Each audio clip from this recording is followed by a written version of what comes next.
मंदिर में शादी फिर किया निकाह, धर्म बदलकर नैना से रेशमा बनी लड़की के खौफनाक अंजाम की खूनी कहानी। रेशमा उर्फ नैना मंगलानी, उम्र 22 साल, 19 जनवरी 2020 को पति एयाज अहमद अंसारी के साथ स्कूटी से घर से निकली। उससे उम्मीद थी कि शायद अब उसके और एयाज के बीच सब कुछ ठीक हो जाएगा, लेकिन इस उम्मीद के साथ घर से निकली नैना धोखे और खूनी साजिश का शिकार हो गई। वह फिर कभी वापस घर नहीं आई। परिजनों ने उससे कई बार कॉल किया, लेकिन हर बार उसका फ़ोन बंद आया। घर में 2 महीने के बच्चे को छोड़कर गई नैना देर रात तक वापस नहीं लौटी, तो उसके परिवार वालों की चिंता और बढ़ गई। उन्होंने नैना की तलाश शुरू की। उसके दोस्तों और आसपास के रिश्तेदारों से पता किया गया, लेकिन उसका कुछ पता नहीं चल सका। परिजनों ने उसके पति एयाज को कॉल किया, तो उसने भी जानकारी होने से मना कर दिया। कोई और रास्ता नहीं दिखने पर नैना के परिवार वाले थाने पहुंचे और उसकी गुमशुदगी की रिपोर्ट दर्ज कराई। किसी पर शक होने के सवाल पर परिजनों ने पुलिस को एयाज का नाम बताया, क्योंकि नैना उसी के साथ घर से निकली थी। नैना राजस्थान के जयपुर के आमेर की रहने वाली थी। उसका परिवार एक प्रतिष्ठित परिवार था। ऐसे में पुलिस भी तत्काल सक्रिय हो गई। नैना की तलाश के लिए एक टीम बनाई गई और सबसे पहले उसके पति एयाज अहमद अंसारी को पूछताछ के लिए बुलाया गया। एयाज ने पुलिस को बताया कि वह खुद नैना के लिए परेशान है, जगह जगह उसकी तलाशी कर रहा है। अगले दिन यानी 21 जनवरी की सुबह आमेर पुलिस को सूचना मिली कि जयपुर दिल्ली नेशनल हाईवे पर स्थित माता मंदिर के पास एक युवती की लाश पड़ी है। पहचान छिपाने के लिए उसका चेहरा बुरी तरह से कुचल दिया गया था, लेकिन परिजनों की पहचान के बाद ये साफ हो गया कि ये लाश किसी और का नहीं बल्कि नैना का ही था। बेटी का शव मिलने के बाद नैना के पिता एयाज के खिलाफ हत्या का केस दर्ज कराया, जिसके आधार पर पुलिस ने मामले की जांच शुरू की। फेसबुक के जरिए मिले एयाज के साथ मंदिर में शादी और फिर धर्म बदलकर निकाह करने वाली नैना उर्फ रेशमा अब इस दुनिया में नहीं थी। पुलिस के सामने 22 साल की नैना की लाश थी और खूनी साजिश के पीछे छिपे कुछ सवाल थे। आइए अब नैना से रेशमा बनी इस लड़की के कत्ल की कहानी सिलसिलेवार तरीके से जानते हैं। नैना के हत्यारे की तलाश के लिए पुलिस की टीमें गठित की गई। पुलिस ने सबसे पहले नैना के फ़ोन की सीडीआर निकलवाई। साथ ही जांच के दौरान यह भी सामने आई कि नैना खूबसूरत होने के साथ ही खुले विचारों वाली लड़की थी। सोशल मीडिया पर वह काफ़ी एक्टिव रहती थी। फेसबुक पर उसके हजारों फॉलोअर्स थे। यहाँ वो फ़ोटो और वीडियो पोस्ट किया करती थी। उसके कई दोस्त थे जिनसे वह कॉल पर बातें किया करती थी। साथ ही स्कूटी से उनके साथ घूमने फिरने जाया करती थी। ऐसे में नैना की हत्या को लेकर पुलिस के सामने कई बड़े सवाल थे, लेकिन नैना की हत्या की खबर अब सोशल मीडिया पर आ गई थी। उसके फॉलोअर्स ने तरह तरह की प्रतिक्रियाएं देना शुरू कर दिया। वहीं नैना के प्रतिष्ठित परिवार से होने के कारण भी मामला तूल पकड़ रहा था। ऐसे में तत्कालीन DGP crime branch Ashok Gupta ने केस अपने हाथ में लेकर एक स्पेशल टीम का गठन किया। इस टीम ने एक बार फिर शुरू से शुरुआत की। नैना के पिता ने एयाज पर हत्या का आरोप लगाया था। ऐसे में एक बार फिर एयाज को पूछताछ के लिए थाना बुलाया गया, लेकिन इस बार टीम के पास कुछ सबूत भी थे जो एयाज पर शक को गहरा कर रहे थे। पुलिस के हाथ एक सीसीटीवी फुटेज लगा था, जिसमें दोनों साथ जाते हुए दिखाई दे रहे थे। पुलिस ने एयाज से पूछताछ की तो वह फिर से पुराना राग अलपाने लगा, लेकिन इस बार पुलिस ने उसे नहीं छोड़ा।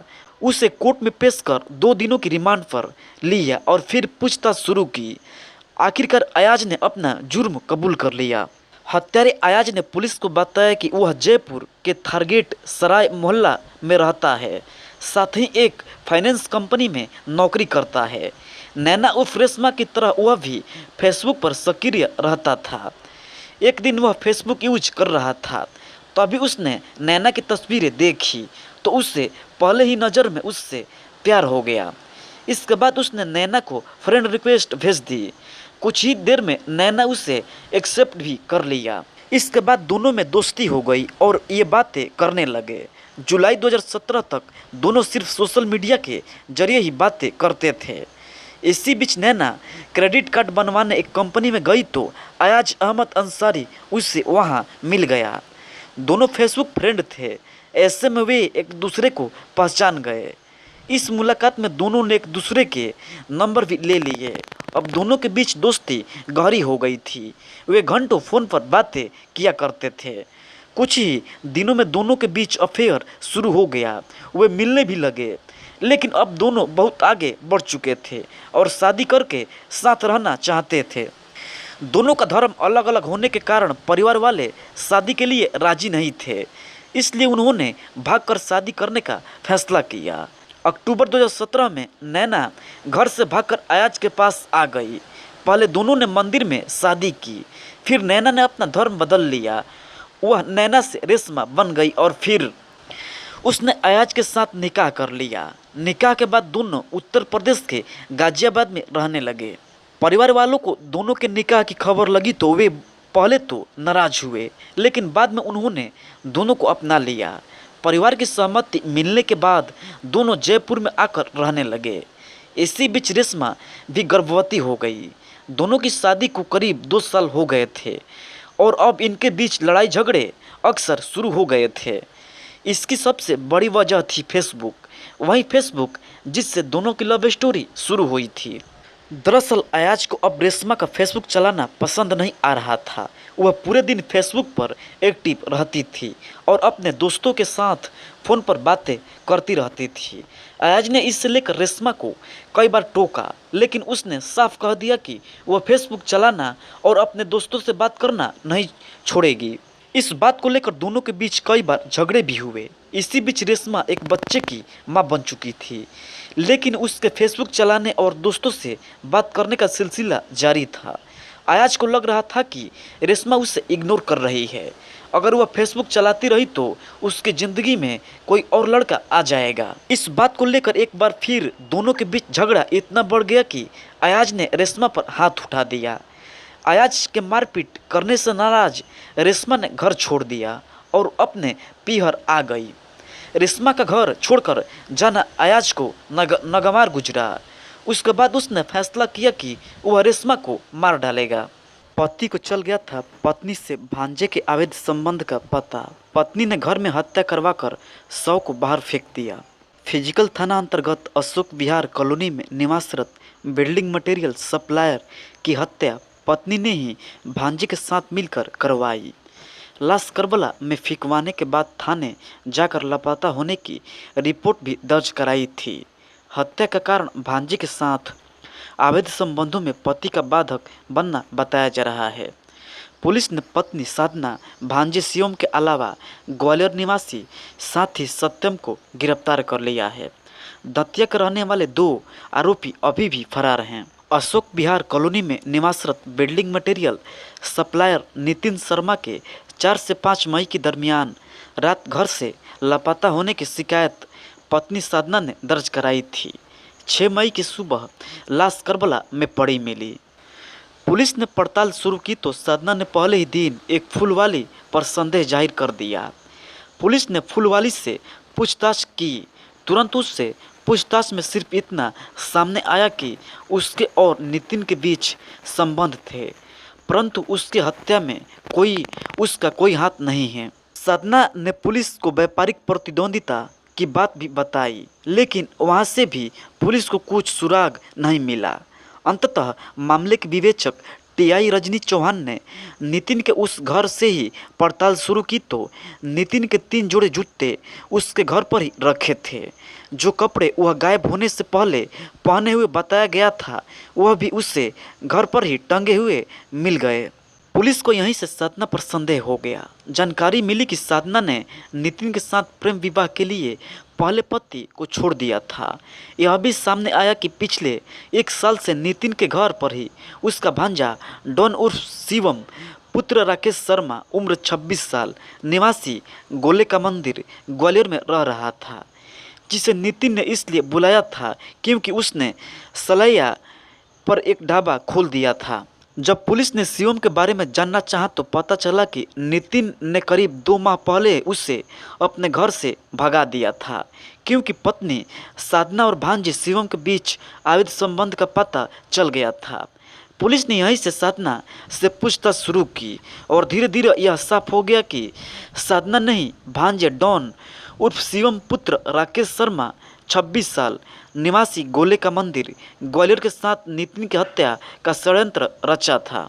शिवम 4 मई की रात एक ऑटो से अपने साथी सत्यम पुत्र रामलखन शर्मा उम्र 21 साल निवासी पुरुषोत्तम विहार कॉलोनी गोले का मंदिर जिला ग्वालियर विशाल राय निवासी रेलवे स्टेशन जिला दतिया लल्लू कुशवाहा निवासी भंडेर रोड दतिया के साथ उसके घर पहुंचा। पूर्व नियोजित षड्यंत्र के तहत साधना ने घर का दरवाजा खुला छोड़ दिया था। आरोपी घर के अंदर घुसे और सोते में ही नितिन को कुल्हाड़ी मारकर मौत के घाट उतार दिया। इसके बाद ऑटो में रखकर उसे करबला में फेंकने के बाद वापस दतिया लौट गए। उधर हत्या के बाद साधना ने पूरे घर को धोकर पोछा लगाया ताकि हत्या का कोई सबूत वहां मौजूद न रहे। इसके बाद सुबह के समय घर को सामान्य करने के बाद नितिन के गायब होने की कहानी बनाकर सबको सुना दी और थाने जाकर लापता होने की सूचना लिखवा दी। पुलिस की सूत्रों की माने तो रात में घर में चीख पुकार सुनकर जब नितिन की बेटी की नींद खुल गई तो साधना उसे बाहों में भरकर दूसरे में सोने चली गई। बेटी के पूछने पर उसने बेटी को डराया धमकाया। घटना के बाद फरार हुए सातिर डॉन उर्फ शिवम ने पुलिस को छकाने के लिए अपना पुराना मोबाइल अपनी होने वाली पत्नी को दे दिया था। घटना के समय उसने नया मोबाइल उपयोग किया और इसके बाद पहले वह दिल्ली गया और लौटकर वापस रायपुर भाग गया। इस दौरान घटना में उपयोग किया गया मोबाइल तोड़कर फेंक दिया ताकि सबूत न मिल सके। जब शिवम की मंगेतर ने मोबाइल में सिम डाली तो उसकी लोकेशन मुंबई की आई। पुलिस टीम जब मुंबई पहुंची तो शिवम की जगह एक लड़की मिली। लड़की ने पूछताछ में बताया कि शिवम से उसकी शादी होने वाली है, वह उससे दिल्ली जाने की बात कहकर गया है। पुलिस जब दिल्ली पहुंची तब भी उसकी लोकेशन रायपुर आ गई। इस पर पुलिस को रायपुर भागना पड़ा। तब सातिर डॉन पुलिस के हत्थे चढ़ गया। ब्रेन मैपिंग रिपोर्ट से 145 दिन बाद हुई गिरफ्तारी। सास को अवैध संबंध का पता चला तो पति और प्रेमी के साथ मिलकर करा दी 4 लोगों की हत्या। दोस्तों ये खबर छत्तीसगढ़ के दुर्ग की है। छत्तीसगढ़ के दुर्ग जिले के बहुचर्चित सामूहिक हत्याकांड की मुख्य आरोपी घर की बहू ही निकली, जिसे पुलिस ने गिरफ्तार किया है। अमलेश्वर थाना अंतर्गत खुडमुंडा गांव में 21 दिसंबर 2020 को हुए सोनकर परिवार में सामूहिक हत्याकांड में पुलिस ने आखिरी आरोपी निर्मल सोनकर को भी गिरफ्तार कर लिया है। इस हत्याकांड में पुलिस पहले ही महिला के पति समेत 4 आरोपियों को गिरफ्तार कर चुकी है। प्रदेश में बड़ी और सनसनीखेज वारदात खुडमुंडा सामूहिक हत्याकांड के रूप में सामने आई थी। यहाँ खुडमुंडा गांव में एक ही परिवार के 4 लोगों की बेरहमी से हत्या कर दी गई थी। शुरुआती जांच में 2 महिलाओं के शव मिले थे, वहीं पिता और बेटा लापता थे। जांच के दौरान पिता और बेटे की लाश घर में ही मिली थी। प्रदेश के बहुचर्चित खुडमुंडा हत्याकांड का शनिवार को खुलासा हुआ है। पुलिस ने हत्याकांड की मास्टरमाइंड घर की बहू को गिरफ्तार कर लिया है। बहू निर्मला सोनकर पर अमलेश्वर पुलिस को पहले ही शक था, लेकिन सबूत के अभाव में उसे गिरफ्तार नहीं किया गया था। वारदात के 145 दिन बाद महिला की ब्रेन मैपिंग रिपोर्ट आने के बाद पुलिस ने उसे गिरफ्तार किया है। देवर देवरानी एवं सास ससुर की हत्या के पीछे बहू की थी प्लानिंग। निर्मला की सास दुलारी बाई को उसके और रोहित के अवैध संबंध का पता था। इस बात को लेकर वो उसे हमेशा धमकी दिया करती थी।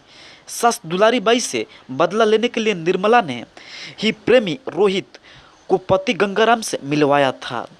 उसी के कहने पर पति ने प्रेमी को भी वारदात में शामिल कर लिया था, जिसके बाद सभी ने महिला के सामने ही पूरे हत्याकांड की प्लानिंग की।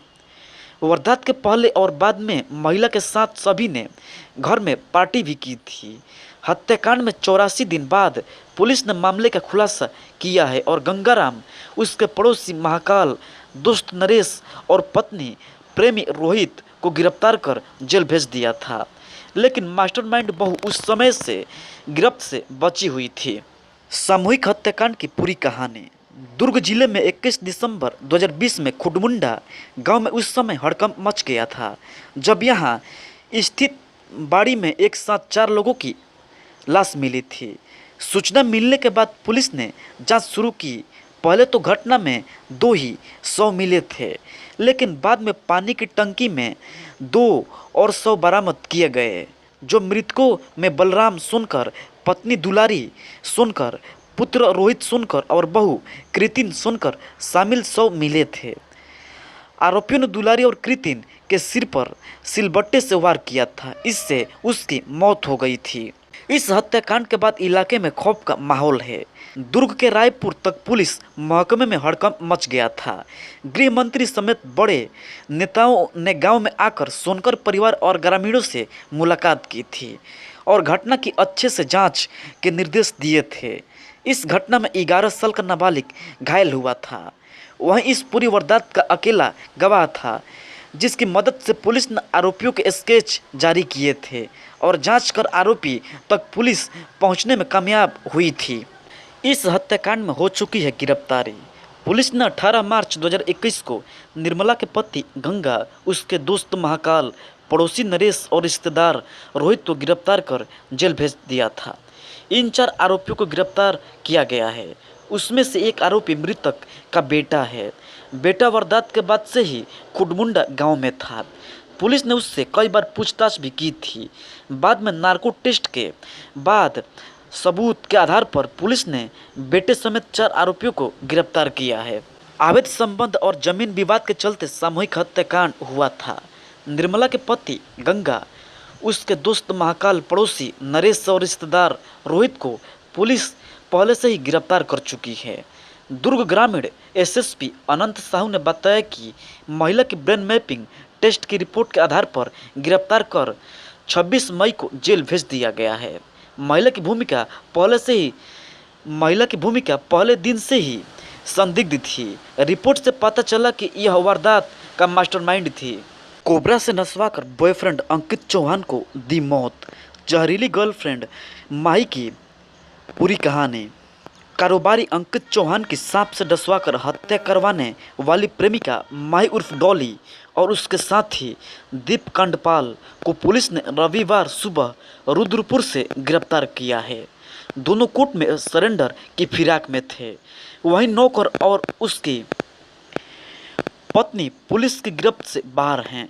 प्रेस वार्ता में आईजी कमाऊ डॉक्टर नीलेश आनंद भरणे और एसपी पंकज भट्ट ने मामले का खुलासा किया। आईजी ने बताया कि 15 जुलाई की सुबह तीनपाली में अंकित का शव उसकी कार में मिला था।